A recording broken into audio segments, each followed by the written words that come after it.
I'm Kristin Dovbniak, holistic nutritionist and mama of two, and this is the Healthy Balanced Mama podcast, a podcast about ditching the diet dogma, embracing intuitive eating, real food, and living healthy, happy, and whole. Please note the information and opinions on this podcast are intended for information and inspiration only and are not a substitute for professional medical advice or treatment. Please consult with your healthcare practitioner before making any changes. Now, on to the show. Hey there, it's Kristin Dovbniak back for another episode of the Healthy Mama Life podcast. This is a special podcast I'm releasing this week because this week is one of my favorite weeks of the year. It's not my birthday or one of the kids' birthdays, and we know it's not Christmas. This week is NADA Week, National Eating Disorder Awareness Week. I came clean about my eating disorder a couple years ago on NADA Week. Up until then, I was too scared about how I would be judged. As a nutritionist with a history of an eating disorder, would they think I was a fraud? I was unqualified because of previous experience? But once I decided to finally share my story, which you can hear some of, the abbreviated version at least, in episode 2, the response was incredible. And I knew I wouldn't stop sharing it. Because I've said it before and I'll say it again, if my story resonates with one person, if it helps one woman or man dig themselves out of the pit of dieting and self-hatred and control over eating, it was all worth it. So today I want to talk about a huge part of my journey throughout the stages of my eating disorder and struggle with yo-yo dieting. And this is not just for those who have experienced an eating disorder. This is for anyone who has struggled with the all or nothing mentality. Any perfectionist out there? Enneagram type 1s? Do it well or don't do it at all types. My husband jokes that I can't do anything 100%. If I can't do it 110%, I won't do it at all. I am a master at overachieving, and unfortunately, this also carried over to my dieting habits. Tell me to eat X calories a day, I'm going to hit that number on the target or below. Tell me to do 3 miles. I'll give you 5. 12 reps? I'll give you 15. I push myself over the edge and every time until I'm burnt out and exhausted. And when I let myself have a break, I go wild. At the height of my disordered eating, I would meticulously track my calories day after day and let myself have a cheat day where I would binge eat to the point of physical discomfort. I see this, oftentimes in less extremes, in those who yo-yo diet. It's on again, off again, on again, off again. Anyone relate? When I finally stopped meticulously tracking and measuring my food, which was well after my initial recovery, I stopped caring at all. If you listen to my story in episode 2, you know I struggled with binge eating disorder as a replacement for dealing with the emotions surrounding my husband, who is my then boyfriend's, move back to Canada. When that was no longer a viable option, when we moved in together, and I didn't want him to know about my binge eating habits, I got right back on the diet roller coaster, completing 3-day juice cleanses followed by cheesecake debauchery. Detoxes followed by weekend benders with coworkers when I worked in the food industry. It wasn't good, guys. And though my story is one of extremes, it's not uncommon for frequent dieters to find themselves in the all or nothing mentality, especially those who have a tendency to be perfectionists. And here's the thing. I know that these days, most people don't believe in dieting per se anymore, but this goes for efforts towards wellness too. Things like the Whole30 that are well-meaning, or detoxes, cleanses, things that you're trying to do to improve your body and improve your health, but turn into a diet. There was a study done in 2011 out of Georgia that examined the relationship between trait perfectionism, food rules, and eating habits. And it found a strong correlation between trait perfectionism and disordered eating. Not just diagnosed eating disorders, but disordered eating habits, including having strict food rules. Subjects were found to have higher instances of food rules and disordered habits the more they fell into the self-perfectionism category. This is perfectionism that's driven specifically by yourself rather than social pressure. So it's not anyone else telling you need to be perfect. It is you putting it on yourself. Remember the pendulum I described in episode 5? Swinging all the way to one side and then all the way back? Psychologists consider this all or nothing approach cognitive distortion, which are simply ways that our mind convinces us of something that isn't really true, and it's actually common with those who suffer from anxiety and depression. So licensed counselor Dr. Catherine Starr puts it this way. It happens when everything, from your view of yourself to your life experiences, is divided into black or white terms. This leaves room for little, if any, gray area in between. When it comes to diets, or, cleanses or detoxes or any sort of wellness efforts, you're either on it or off of it. You're eating clean or you're eating dirty. There is no in between. Balance is impossible because true balance, happens in the gray, in the gentle swing of the pendulum. The worst part about it is that what happens, especially to those who identify as perfectionistic, is we beat ourselves up. We are riddled with guilt and shame after every diet defeat. We label ourselves as failures. Friend, you are not a failure. It is diets that are failing you. There is nothing wrong with efforts towards wellness, towards feeling better, improving our health. But anything that promises change by restriction is a diet. They are set up to fail if we don't follow them to a T. That's why we keep coming back. Think about some of the major diet programs out there. The ones that require you to purchase special shakes, meal packages, track points, eat only foods from specific categories. Once you stop doing the thing, whatever it is, it stops working. Surprise, surprise. And friend, I have fallen for them all. There is something so comforting to someone like myself who likes to see results from their actions, who wants to measure and track performance and know I'm succeeding. Finding peace with food, tuning into my body is so abstract. It was honestly terrifying in the beginning.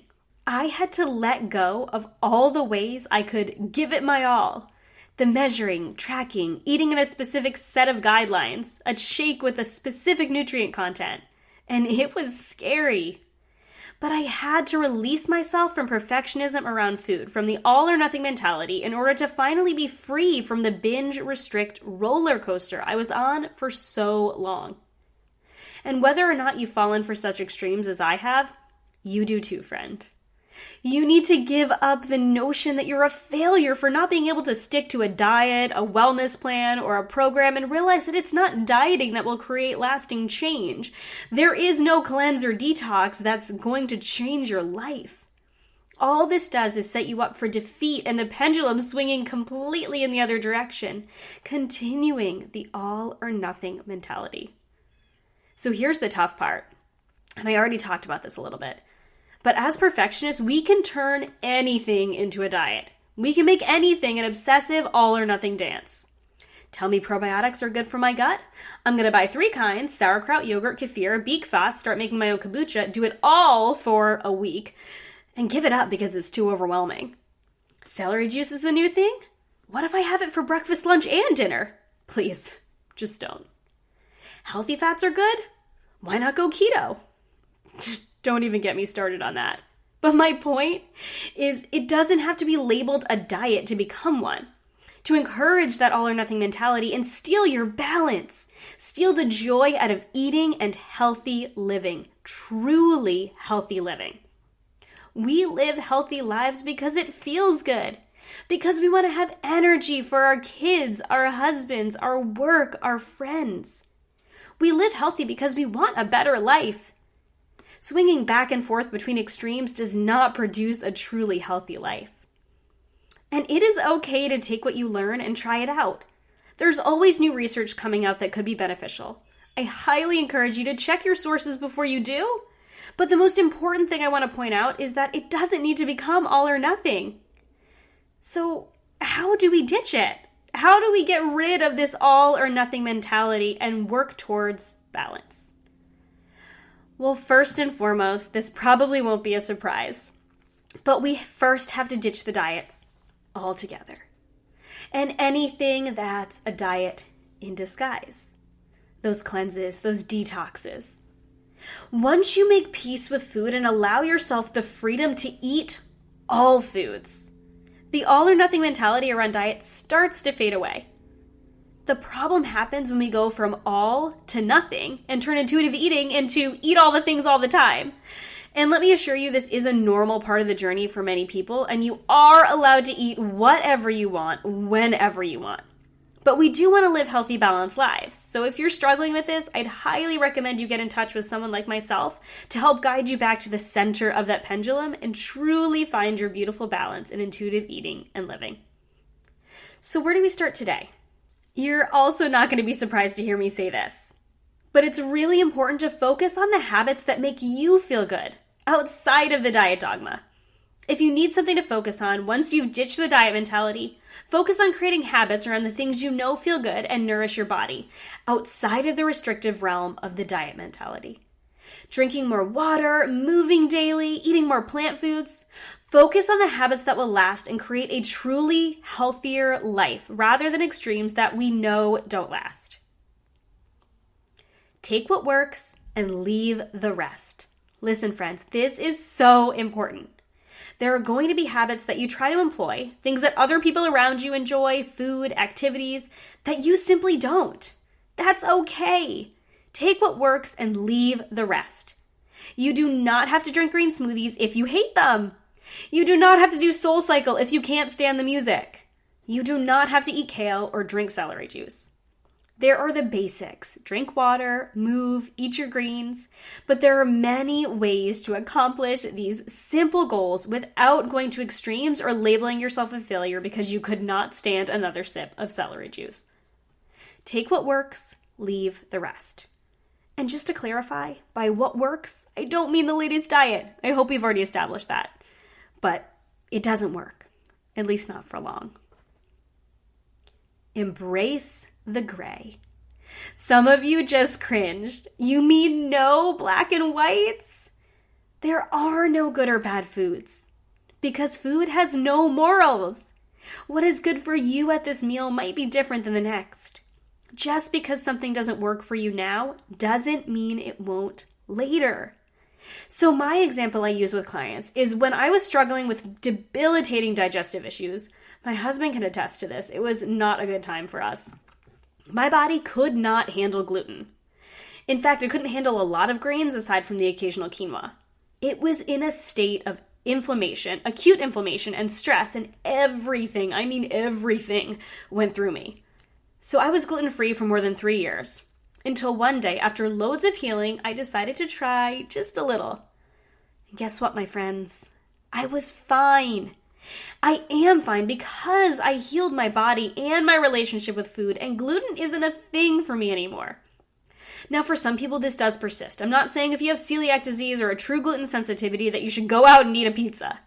But I am saying sometimes we put black and white rules around things that don't work. For instance, I don't eat gluten. But instead, we need to embrace the gray. How much gluten or grains or dairy feels good? It might be okay to just have a little of it sometimes. And that's okay. You don't need to be gluten-free or dairy-free. Unless you have a legitimate allergy, please then be gluten-free or dairy-free or whatever free. If it's a legitimate allergy, I want you to be safe. But studies show the more rigid the rules, the higher chance of rebound, otherwise known as the all or nothing mentality. So if you are constantly saying, no, I can't have that. No, I can't have that. No, I can't have that. Maybe you won't have that, but you're going to have a whole lot of something else instead. One way you can combat this is by avoiding all or nothing statements like, I never, or I always, or nothing. That goes for statements such as nothing with refined sugar. I never eat dairy, or I always drink a green smoothie in the morning. What this does, again, is create rules around foods and sets you up for, you guessed it, feeling guilt, shame, failure around something that does not truly matter in the grand scheme of things. It's okay to make choices meal by meal day by day, week by week, month by month. That is what is healthy. That is how you find balance. Creating rules creates restrictions and prevents you from truly tuning in to what your body needs in the moment. It's okay to have food preferences. Some of us have food sensitivities, as long as they're not a result of rules surrounding foods. I recognize there are foods that don't work for some people and habits you might have developed that don't make you feel good, or habits you've developed that do make you feel good. But releasing the urgency, the must, the always never statements is key. It's also important to enlist in friends to call you out. This is hard, and it needs to be a good friend you know will call you out and you know won't take offense if you retaliate. We all have a friend like this, and if you don't, you need one. It's typically someone you confide in, so when you confide in them that you're never eating this again or you always do this thing, they can call you out on your black and white thinking and bring you back into the gray. And lastly, journal. If you don't have a friend to call you out, call yourself out. Journaling can be a super helpful tool in analyzing where you're feeling that all or nothing mentality creeping back in and brainstorming ways to stay in the gray. You can reframe negative always and never phrases with sometimes or I do what feels best for me in the moment around X. Lastly, give yourself some grace. This is not an overnight switch. It's something I still struggle with in many areas, and if you do identify as a perfectionist like I do, there's a good chance it will persist in other areas. We're focusing on food here. And I can tell you, as a self-proclaimed perfectionist, former yo-yo dieter, and all-or-nothing queen, it feels really good on the other side. And friend, I hope this goes without saying, but if you feel like you're struggling with an eating disorder, today is the day to get help. There is nothing more powerful than admitting you need professional help to become your best self. To find a qualified therapist in your area, and as an aside, I love working with clients to ditch the diet dogma, but if you are truly struggling, I am not a therapist. You can call the Eating Disorder Helpline at 800-931-2237. If you're in a crisis situation, you can also text NEDA, that's N-E-D-A, to 741-741, and you can be connected with a trained volunteer. And to find a qualified provider in your area, you can go to nationaleatingdisorders.org/find-treatment. They even have resources for free and low-cost support. There are so many options to find the support and the help you need to heal. Thank you so much for tuning in. If you have questions for the podcast or you want to set up a free 45-minute discovery call to help you ditch the all or nothing mentality once and for all, email me at Kris, that's K-R-I-S, at healthymamakris.com. For show notes, real food recipes, and more, visit healthymamakris.com. And if you liked this podcast, please hit the subscribe button so you'll see every episode. And if you loved it, go ahead and give it a review for me. Every subscribe and every 5-star review helps the podcast be seen and heard by more women that need to hear it. Have a beautiful day, friends. I am cheering you on.